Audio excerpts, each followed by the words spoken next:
Hi everyone, and welcome to Life Made Simple.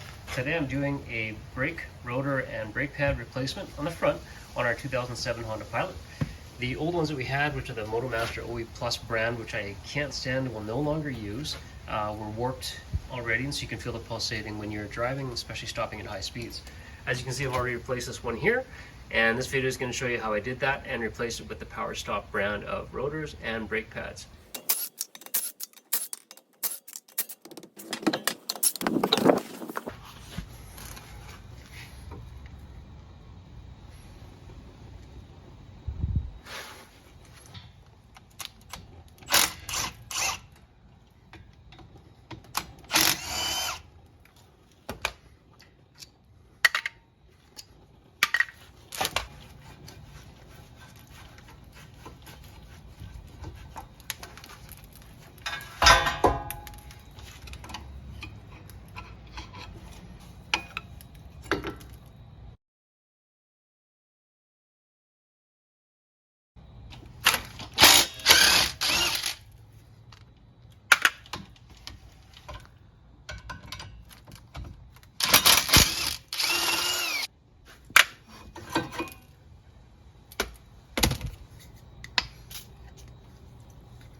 All I know is win, win, win, win, win, win.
Nope.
Well, that about wraps this video up. I'm only going to show you the driver's side because the passenger side is basically the same. So the last things to do, of course, are to put the wheel back on, tighten up those lug nuts to 80 foot-pounds, do the other side, take it off the jacks. Remember to pump the brakes without starting the vehicle. Pump the brakes several times until you feel the brake pedal is firm again. After that, I will, of course, start it up and take it for a test drive and make sure everything's working properly. Looking forward to using these ceramic brake pads similar to the ones that I used on the truck. The difference with the one on the truck being that they're heavy duty, they are vented like these, but they're also cross-drilled and slotted. So these ones, this PowerStop brand, I seem to be enjoying so far, so I'm starting to put these on all of our vehicles and looking forward to good braking power with ceramic brake pads. Well, thanks for watching, everybody. If this video was helpful, let me know by hitting that like button. As well, leave a comment if you have any questions or if you've had a similar or different experience that you want to share. And lastly, please subscribe, and be notified of our latest DIY and tool review videos. Thanks again for watching.